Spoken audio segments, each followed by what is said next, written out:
প্রত্যেকের দৈনন্দিন জীবনযাত্রার মধ্যে অন্যতম হয়ে যায় সবজি বাজার। এবং সেখানে সবজি বাজারে গিয়ে অনেক সময় বাজার অগ্নিমূল্য কিংবা কোথাও একটা গিয়ে দেখা যায় ক্রেতারা যখন কিনতে যান তখন বিক্রেতাদের অনেক সময় তাদের মাপ পরিমাণটা ঠাউর করে উঠতে পারে না, বা খালি চোখে পরিমাণের ব্যাপারটা বুঝতে গিয়েও অনেকটা বুঝে উঠতে পারে না।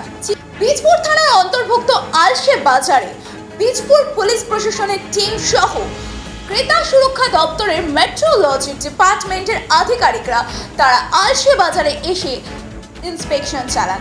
প্রায় 50টি দোকানে চলে এই ইন্সপেকশন এবং যেখানে তাদের মনে হয়েছে ওয়েট টিউনিং কোথাও দরকার সেই ক্ষেত্রে তারা ওয়েট টিউনিংও করে দেন। এবং সূত্রের খবর অনুযায়ী জানা যাচ্ছে এই অভিযান আগামী দিনেও সমগ্র বীজপুর জুড়ে বীজপুর পুলিশ প্রশাসনের সহযোগিতায় এই অভিযান কিন্তু চালানো হবে।